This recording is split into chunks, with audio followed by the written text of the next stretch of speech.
যাচ্ছি গো গিন্নি। এই কতদিন বলেছি না বেরোবার সময় যাই বলতে নেই, বলতে হয় আসি। হ্যাঁ ওই একই হলো, যাওয়া আর আসা। এই নিয়েই তো জীবন। আসি গো গিন্নি। হ্যাঁ হ্যাঁ, এসো এসো, দুর্গা দুর্গা দুর্গা দুর্গা।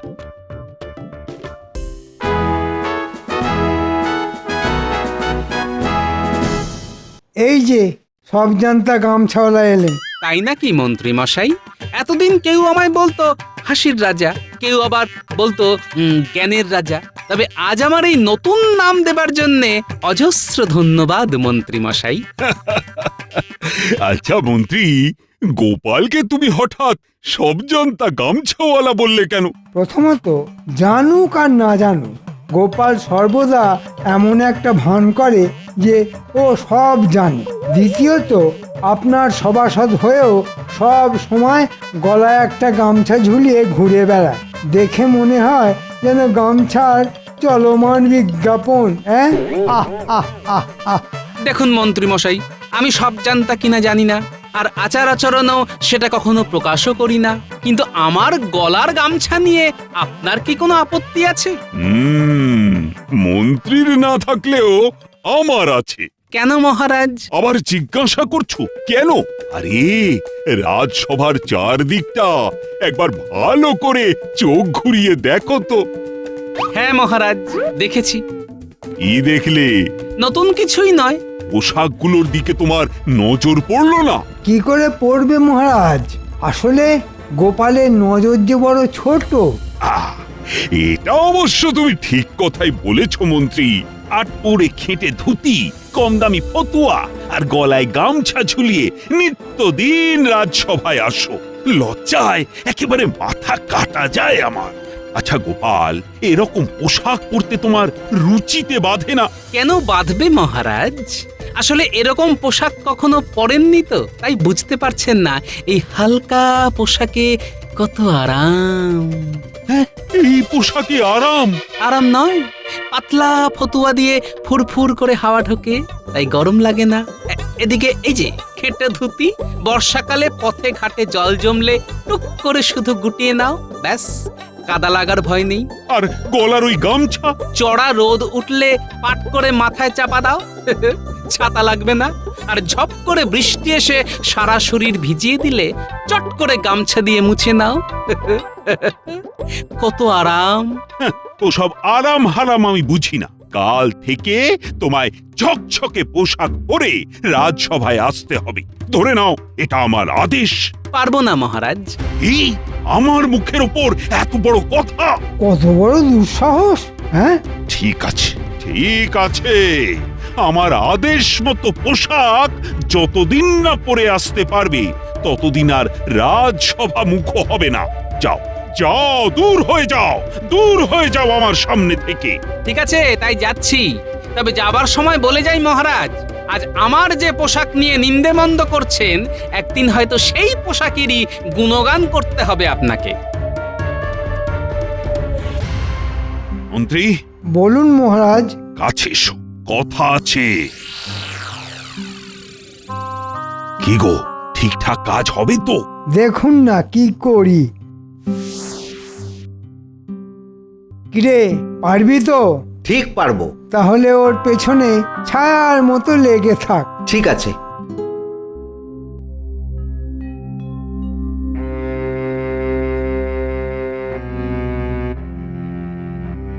কি গো, রাজসভায় গেলে আর চলে এলে?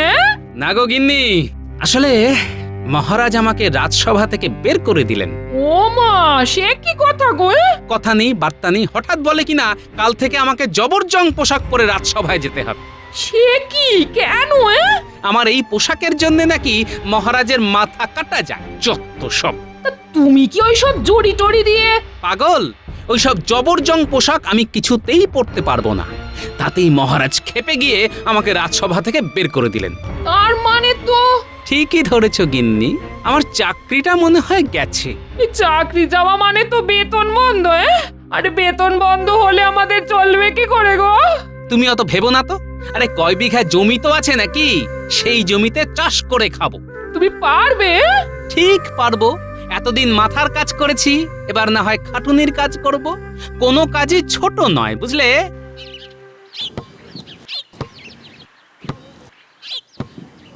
কি গো সব জানতা গামছাওয়ালা, শেষে কিনা সবজিওয়ালা হয়ে যাবে? তাই তোমাকে দেখে আজ একটা কথা বড় বেশি করে মনে পড়ে যাচ্ছে। কি কথা? ছিলে তুমি বিদূষক, সদাই মুখে হাসি, আজ শুধু কপাল দোষে হয়ে গেছো চাষি। আহ আহ আহ আহ। দেখুন মশাই, কথা শেষ হয়ে থাকলে এখন এখান থেকে মানে মানে কেটে পড়ুন। তোমার গুমর এখনো ভাঙেনি দেখছি। শেষে যখন চোখের জলে নাকের জলে হবে তখন বুঝবে মজা। হুম। শোন, সূর্যি একেবারে মাথার উপর চড়েছে, তোরা সকলে এখন বাড়ি যা। কাল কিন্তু পাঠশালা শেষ করে আবার আসবো। ঠিক আছে ঠিক আছে, এখন তো যা। না, আমারও বড্ড ক্লান্ত লাগছে। যাই, আমিও বাড়ি যাই।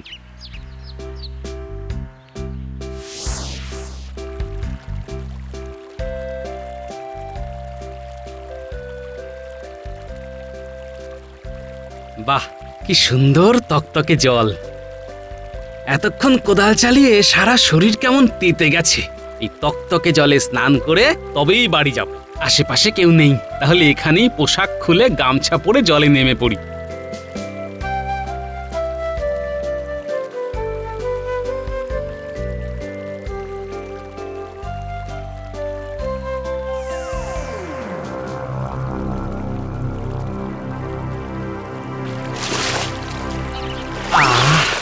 কি ঠান্ডা জল, টলটলে জলে থলথলে ভুঁড়িটা ডুবিয়ে কি আরাম। আহা, এ কি ধুতি ফতুয়া কোথায় গেল? কে নিল? মনে হচ্ছে কোনো বদমাশ আমাকে জব্দ করার জন্যে ধুতি ফতুয়া নিয়ে পালিয়ে গেছে। ঠিক আছে, তাতে আমার ভারী বই গেল। ধুতি ফতুয়া গেছে তো কি হয়েছে, পরনের গামছাটা তো আছে, এটা পরেই বাড়ি চলে যাব।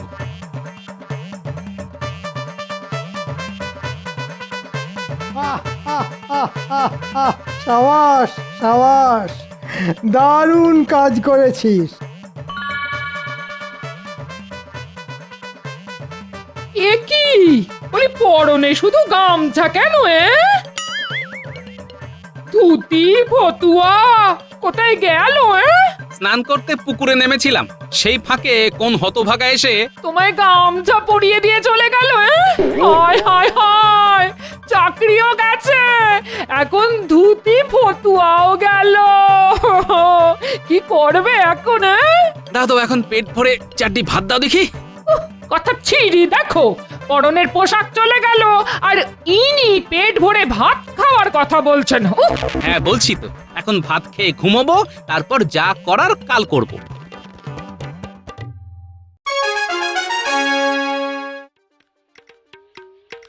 আরে গোপাল, এই পোশাকে তুমি এখানে? এই, তোমাকে না রাজসভায় আসতে বারণ করে দিয়েছিলাম? হ্যাঁ তা অবশ্য করেছিলেন, কিন্তু আমি তো আজ এখানে আপনার সভাসদ হয়ে আসিনি। তাহলে কি করতে এসেছো? এসেছি বিচার চাইতে। বিচার? কিসের বিচার? চুরির বিচার। মহারাজ, কাল নদীর ধারে ধুতি ফতুয়া খুলে আমি এই গামছা পরে স্নান করতে নেমেছিলাম, আর স্নান করে উঠে দেখি আমার ধুতি ফতুয়া চুরি হয়ে গেছে। তা চুরি হয়ে গেলে আমি কি করব? হয় চোর ধরে তার কাছ থেকে আমার ধুতি ফতুয়া উদ্ধার করে দেবেন, না হলে ক্ষতিপূরণ হিসাবে নতুন ফতুয়া ধুতি কিনে নেবেন। মামার বাড়ি যেন, হ্যাঁ? চুরি হলো তোমার আর কিনে দেব আমি? তাহলে পেয়াদা পাঠিয়ে চোর ধরে আনুন। সেটাও সম্ভব নয়। তুমি এখন আসতে পারো গোপাল। সেটা বললে তো শুনছি না মন্ত্রী মশাই। যতদিন না আমি আমার ধুতি ফতুয়া ফিরে পাচ্ছি, ততদিন আমি এইভাবে এইখানে এই গামছা পরে দাঁড়িয়ে থাকবো। কিন্তু দাঁড়িয়ে থাকতে থাকতে তো তোমার পা ব্যথা হয়ে যাবে গোপাল। তবুও দিনের পর দিন দাঁড়িয়েই থাকবো। তাহলে তোমার পরনের ওই গামছা তো পুরনো হয়ে ছিঁড়ে কুটি কুটি হয়ে যাবে। তখন লজ্জা ঢাকবে কিসে? কলা পাতায়? কেন কচু পাতা চাপা দিয়ে? তবুও দাঁড়িয়ে আমি থাকবই। এ বাবা, এ আবার কি আপদ? সেটা তো একটা ভীষণ বিসদৃশ্য ব্যাপার হবে। আমার আমার মান ইজ্জত তো ধুলোই লুটোবে। ঠিক আছে, ঠিক আছে, নতুন ধুতি ফতুয়া সব তুমি পাবে। মন্ত্রী, মন্ত্রী, এক্ষুনি গোপালকে নতুন ধুতি আর ফতুয়া কিনে দাও।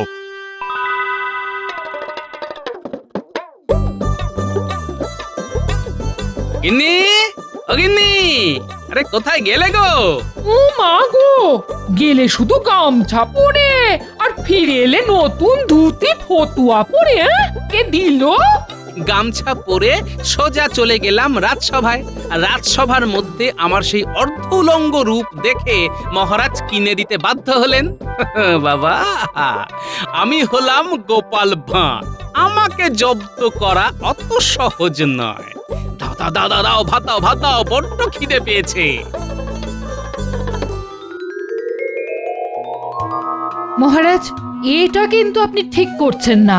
কে কি পোশাক পরবে সেটা তার নিজের ব্যাপার। এই নিয়ে গোপালের সঙ্গে বিবাদ করাটা কিন্তু মোটেও উচিত নয়। একদিনের জন্যও অন্তত ঝকঝকে পোশাক পরে রাজসভায় আসতে তো পারতো। তবে গোপাল রাজসভায় না এলে আপনারই কিন্তু ক্ষতি হবে, এই আমি বলে দিলাম। জ্বলে যাচ্ছে উজি, জ্বলে যাচ্ছে, আমার সর্বাঙ্গ জ্বলে যাচ্ছে। কেন কেন জাহাপানা, কেন জ্বলে যাচ্ছে কেন? রাগে উজি, রাগে। ও রাগে? কার ওপর রাগে জাহাপানা? একবার শুধু মুখ দিয়ে তার নামটা প্রকাশ করুন, তলোয়ারের এক কোপে যদি তার ঘাড় থেকে মাথা আলাদা করে না দিয়েছি তো। আরে দূর, অন্য কারোর ওপর নয়, রাগ হচ্ছে আমার নিজের ওপর। কেন কেন জাহাপানা, নিজের ওপর কেন রাগ হচ্ছে? হ্যাঁ, নিজের ওপর রাগ হচ্ছে কেন? বুঝবো, আবার জিজ্ঞেস করছো কেন? আজ এতগুলো বছর ধরে এত চেষ্টা করেও বেটাকে কাবু করা গেল না। কাকে কাবু করার কথা বলছেন বলুন তো? সেটাই তো মাথায় আসছে না। আরে বেল্লি, মাথা থাকলে তবেই তো বুঝবে কার কথা বলছি। বলছি কৃষ্ণচন্দ্রের কথা। কৃষ্ণচন্দ্র? হ্যাঁ, কৃষ্ণচন্দ্র। আরে আমার কতদিনের স্বাদ ওই কৃষ্ণচন্দ্রকে কাবু করে কৃষ্ণনগর দখল করব, কিন্তু বারে বারেই কি যুদ্ধ, কি বুদ্ধি, সবেতেই হেরে যাই আমি। সে আর কি করবেন হুজুর, যার যেমন নসিব। খামোশ! আমি তমাম বাংলার নবাব, নিজের নসিব আমি নিজেই বানাই। শোনো উজির, কৃষ্ণচন্দ্রকে কাবু করার জন্য একটা জবরদস্ত ফন্দি আঁটতে হবে তোমায়। পারলে ইনাম পাবে, আর না পারলে গর্দান যাবে। আপনি কি কি কি কি কি কথা বলছেন জাহাপানা? না পারলে গর্দান যাবে? হ্যাঁ, গর্দান নিয়ে গুম করে দেবো তোমায়।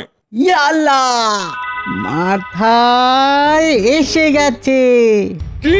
ওই যে বললেন না গুম, জাহাপানা কৃষ্ণচন্দ্রকে গুম করে দিতে হবে। বহুত খুব। তা কিভাবে গুম করবে?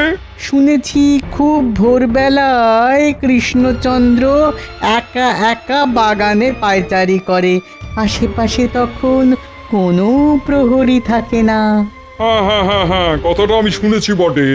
যদি দুজন গুপ্তচর পাঠিয়ে ওই সময় কৃষ্ণচন্দ্রকে তার বাগান থেকে গুম করে ফেলা যায়। হ্যাঁ, খুব ভালো ফন্দি, কিন্তু তারপর কি করবে? বেটাকে আমাদের মুর্শিদাবাদে তুলে এনে ভয় দেখিয়ে যদি ওর বিষয় আশয় লিখিয়ে নেওয়া যায়, তাহলে কেমন জমবে বলুন তো ব্যাপারটা? হ্যাঁ, বহুত জমে যাবে। তাহলে আর দেরি করছো কেন? যাও, যত তাড়াতাড়ি পারো সব ব্যবস্থা করে ফেলো। কিন্তু আমার ইনাম? পাবে, ইনামে ভরিয়ে দেবো তোমায়।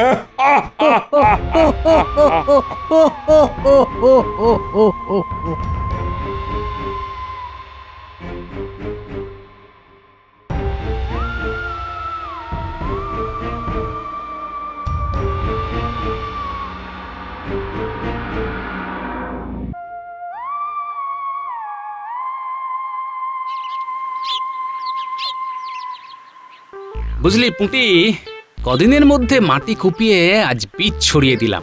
এরপর দেখবি কেমন তরতর ভর করে গজিয়ে উঠবে গাছ। তারপর সে গাছে ফল ধরবে। আর সেই ফল বড় হলে বাজারে গিয়ে বিক্রি করে আসবো। তখন আমার দুঃখের দিন শেষ হয়ে যাবে। এখন চল চল, বীজ ছড়ানো হয়ে গেছে, এখন বাড়ি গিয়ে নাওয়া খাওয়া সেরে নিতে হবে। চল।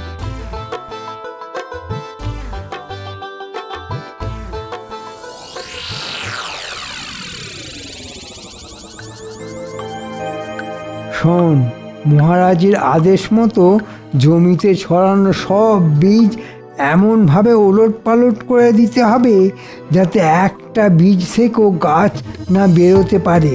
ঠিক আছে মন্ত্রী মশাই, কোনো চিন্তা করবেন না, সব হয়ে যাবে।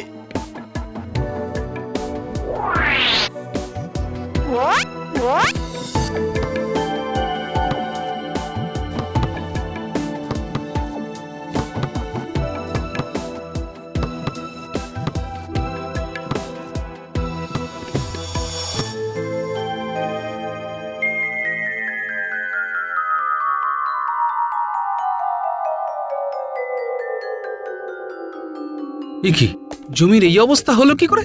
দেখে তো মনে হচ্ছে কেউ বা কারা এসে সমস্ত জমিতে লাঙল চষে দিয়ে গেছে। বুঝতে পেরেছি, মহারাজ আর মন্ত্রী মশাই তাহলে আদা জল খেয়ে আমার পেছনে লেগেছে। ঠিক আছে, আমার নামও গোপাল ভাঁড়।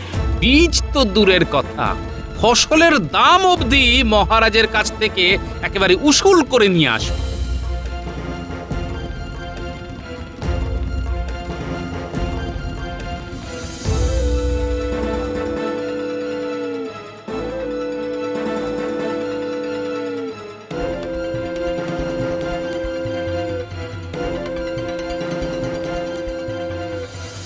কি ব্যাপার, পথ আটকে দাঁড়ালে কেন? রাজবাড়ির ভেতরে ঢোকা কিংবা রাজসভায় যাওয়া তোমার বারণ আছে। তাই নাকি? তা কার আদেশে? মহারাজ আর মন্ত্রী মশাইয়ের আদেশ। তার মানে আটঘাট বেঁধেই সব করা হচ্ছে। আচ্ছা ঠিক আছে, আমি তাহলে ফিরেই যাচ্ছি। আমাদের কোনো দোষ নিও না গোপাল দাদা। না না, তোমরা আর কি করবে? তোমরা তো সব হুকুমের দাস।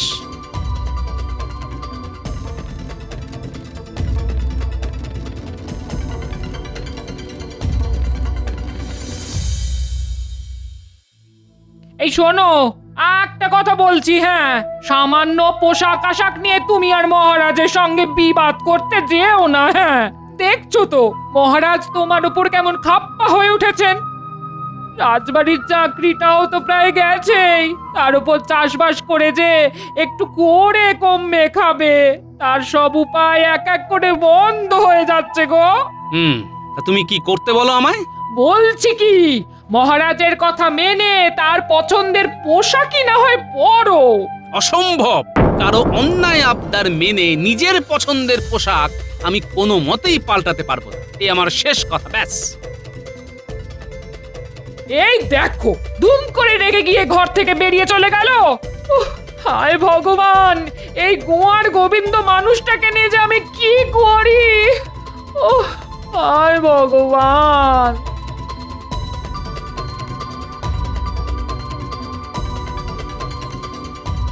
কাল রাজসভায় ঢুকতে দেয়নি, কিন্তু মহারাজের বাগান তো আছে।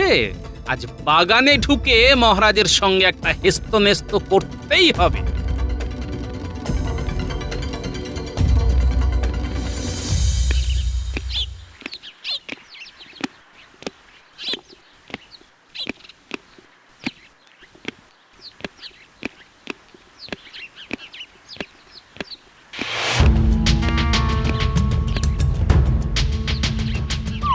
কে কে কে কে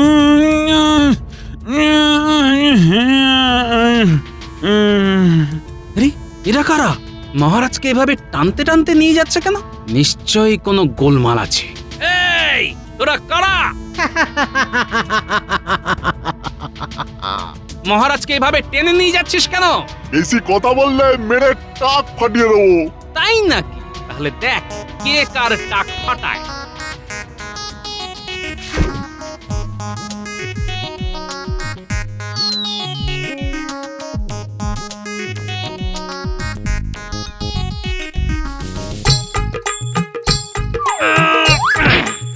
বাপরে বাপ! ওরে নাক পেটে গেল, নাক পেটে গেল। ও, ও, ও, ও, ও। রক্ষী, রক্ষী, রক্ষী, এক্ষুনি এই বদমাস দুটোকে দড়ি দিয়ে বেঁধে ফেল।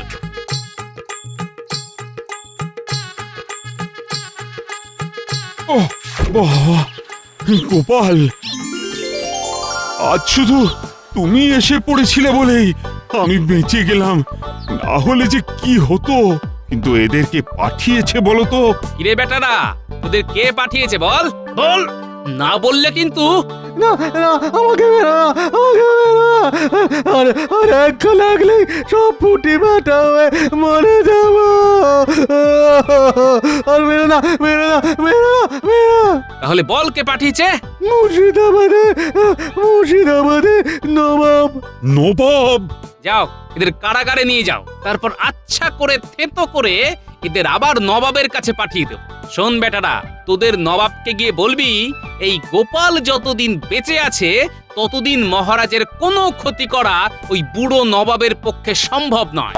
যাও, নিয়ে যাও এদের। গোপাল, গোপাল, কি কি বলে যে তোমায় ধন্যবাদ দেব? আমায় ধন্যবাদ দিতে হবে না মহারাজ, ধন্যবাদ দিন আমার পোশাককে, বিশেষ করে আমার এই গামছাকে। মহারাজ, এই গামছা দিয়ে যেমন গা মোছা যায়, গলায় ঝোলালে যেমন মনে হয় উড়নি, তেমনি এর এক প্রান্তে ইট বেঁধে নিলে এটা হয়ে যায় ভীমের গদা। গোপাল, আজ আমি বুঝতে পেরেছি তোমার পোশাক নিয়ে অপমান করাটা কত বড় অন্যায় হয়েছে আমার। না না না, তুমি তুমি এই পোশাকেই আবার আজ থেকে রাজসভায় এসো। আর আপনার ওই মন্ত্রী আমাকে সবজান্তা গামছাওয়ালা বললে? কানটি মূলে রাজসভা থেকে দূর করে দেব।